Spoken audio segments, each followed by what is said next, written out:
semelhanças entre o comunismo, o socialismo, o fascismo e o nazismo por Olavo de Carvalho.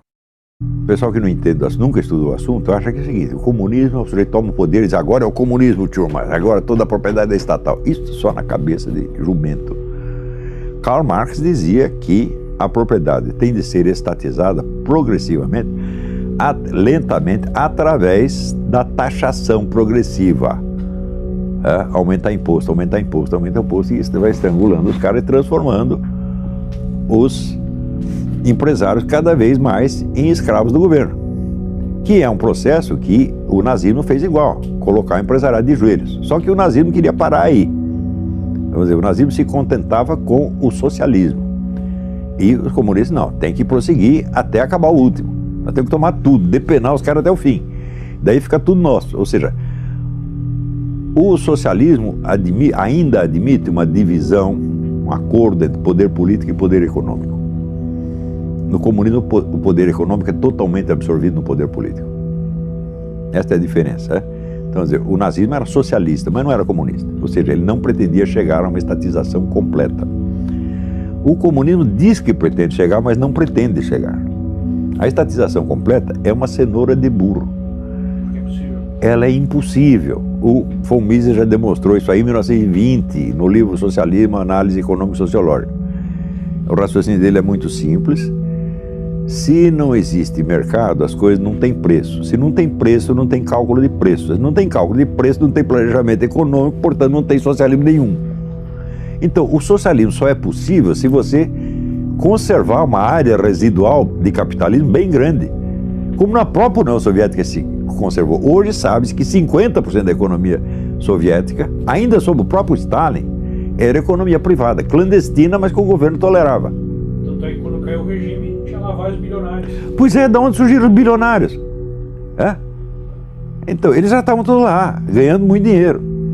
Então, assim, não existe conflito entre capitalismo e socialismo, não existe nenhum. Capitalismo, sabe o que quer dizer capitalismo? Quer dizer economia. Só existe economia. Existe economia feudal, existe economia capitalista e existe economia fascista ou socialista, que é o meio a meio. É só isso que existe. Comunismo não existe e não vai existir jamais. Ele não pode existir.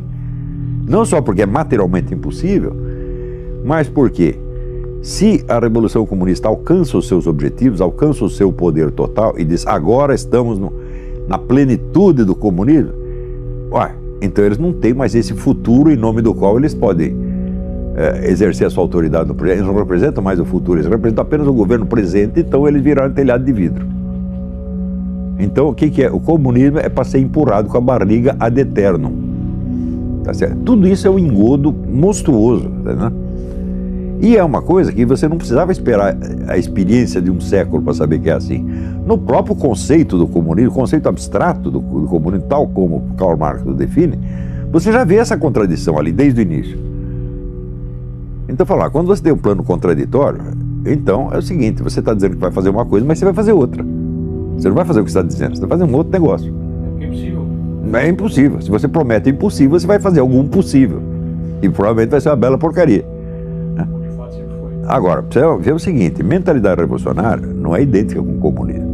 Ela é muito anterior ao comunismo, e ela transcende o movimento comunista de uma maneira extraordinária. Isso é um ponto assim que você não perguntou, mas eu vou responder. Que é o seguinte, o que é a revolução? Uma revolução é uma proposta de uma reestruturação total da sociedade por meio da concentração de poder.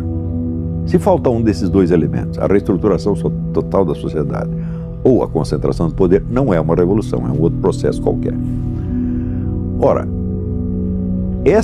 a tentação revolucionária, quer dizer, a tentação de remodelar a sociedade por meio da concentração do poder, não é exclusiva dos comunistas. Existe um forte elemento disso dentro do próprio capitalismo. Quer dizer, cada mega capitalista é um revolucionário nesse sentido. E usando meios que normalmente não são considerados políticos, por exemplo, a tecnologia. Você vê, esta semana está uma discussão, até o Stephen Hawking falou alguma coisa a respeito, que essas grandes empresas de informática estão querendo criar robôs que sejam mais capazes do que os seres humanos e mais fortes fisicamente do que os seres humanos. Então daí surge o negócio mitológico, os robôs dominam os seres humanos. Isto é um topos, é um lugar comum que apareceu até na revista Mickey, né? Mickey, Pato Donald falar disso. Mas é claro que quem vai dominar os seres humanos não são os robôs, são as empresas que os fizeram. São outros seres humanos, tá certo? Dominando através dos robôs. Vai ser tudo culpa dos robôs, evidentemente, né? Então, o que é isso? É uma concentração de poder, tá certo? Para remodelar a sociedade totalmente. Agora, o pessoal pensa que o movimento comunista se define por uma ideologia, né? Eu digo que vocês estão loucos. Nasceram ontem, não estudaram nada, absolutamente nada.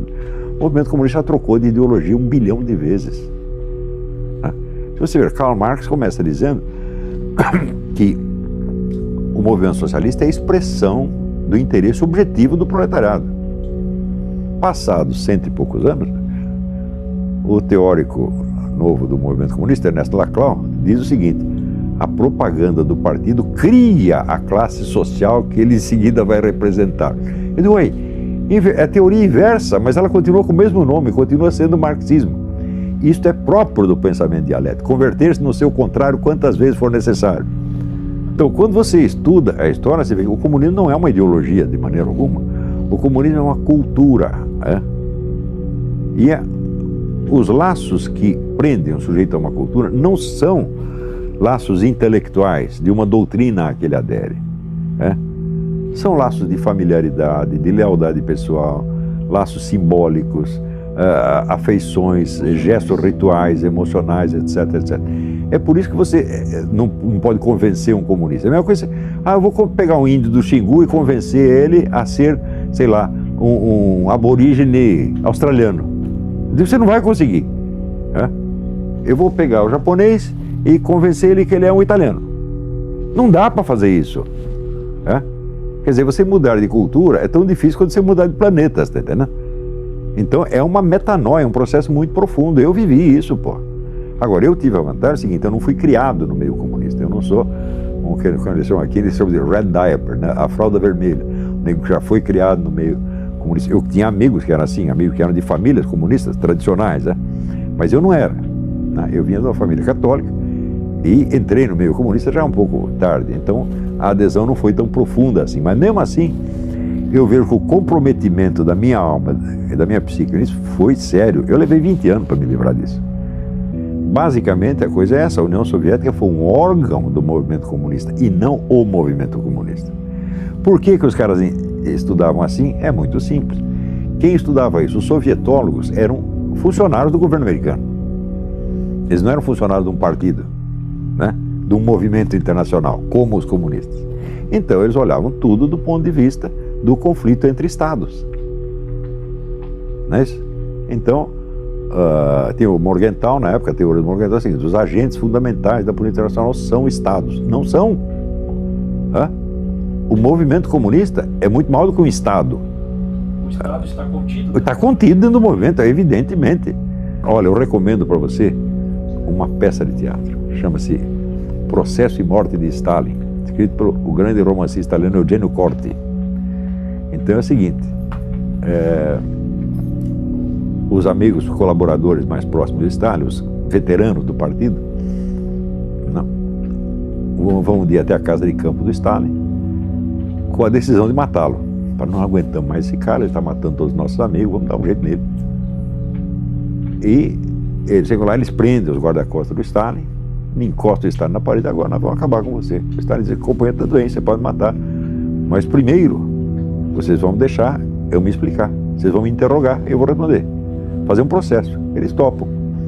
E no curso do processo, o Stalin demonstra por A mais B que tudo o que ele fez de maligno estava rigorosamente de acordo com o marxismo-leninismo. E eles dizem: você tem razão, mas nós vamos matar você assim mesmo. Peça maravilhosa.